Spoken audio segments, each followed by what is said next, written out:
Hi అండి, నమస్తే. Welcome back to our channel మన సవిత్ర. ఈరోజు ఈ వీడియోలో హెల్తీ దోశల రెసిపీ మీతో షేర్ చేస్తున్నాను. అది జొన్న దోశలు. చాలా టేస్టీగా ఉంటాయండి. వెయిట్ లాస్ అయ్యే వాళ్ళకి ది బెస్ట్ దోశ అనమాట.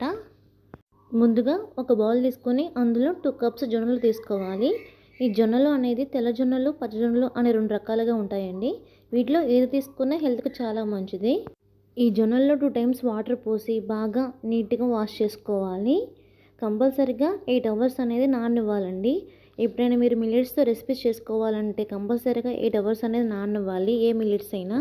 ఇప్పుడు వేరే బౌల్ తీసుకొని అందులోకి 2 కప్స్ జొన్నలకి 1/2 కప్ మినపగుళ్ళు అనేవి వేసి 2 టైమ్స్ అనేది వాష్ చేసుకుని జస్ట్ 4 అవర్స్ నానబెట్టుకుంటే సరిపోతుందండి ఈ మినపగుళ్ళని. తర్వాత అందులో 1 స్పూన్ మెంతులు కూడా వేసుకుని నానబెట్టుకోవాలి. పిండిని గ్రైండ్ చేసే ముందు 3 స్పూన్స్ అటుకులు కూడా 5 మినిట్స్ అనేది నానబెట్టుకోవాలి. 8 అవర్స్ తర్వాత జొన్నలు అనేవి వీడియోలో చూపించిన విధంగా నాననివ్వాలండి. ఇలా నానబెట్టుకున్న జొన్నలు మినపగుళ్ళని మొత్తం కలుపుకుని గ్రైండ్ చేసుకోవాలి.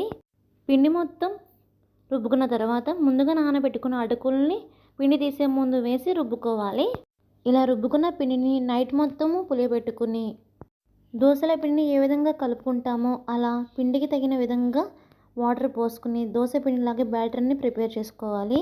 తర్వాత స్టవ్ ఆన్ చేసి ప్యాన్ పెట్టుకుని ప్యాన్ హీట్ అయిన తర్వాత ఒక గుంట గరిటెతో పిండిని తీసుకుని ప్యాన్కి మధ్యలో వేసి గరిటెతో స్ప్రెడ్ చేస్తూ ప్యాన్ మొత్తానికి దోశ వచ్చేలాగా జొన్న దోశ అనేది వేసుకోవాలి. తర్వాత 1 స్పూన్ ఆయిల్ అనేది వేసుకొని మీడియం ఫ్లేమ్ మీద దోశను కాల్చుకుంటే చక్కగా గోల్డెన్ కలర్లోకి అనేది దోశ అనేది వస్తుంది. వీడియోలో చూపించిన విధంగా దోశ అనేది కాల్చుకోవాలి.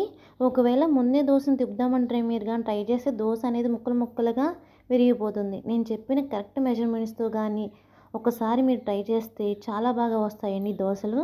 ఇవి షుగర్ ఉన్న వాళ్ళకి కూడా చాలా మంచి బెస్ట్ బ్రేక్ఫాస్ట్ అండి. మీరు కూడా ఒకసారి ట్రై చేసి ఎలా వచ్చాయో కమెంట్ బాక్స్లో కమెంట్ చేయండి.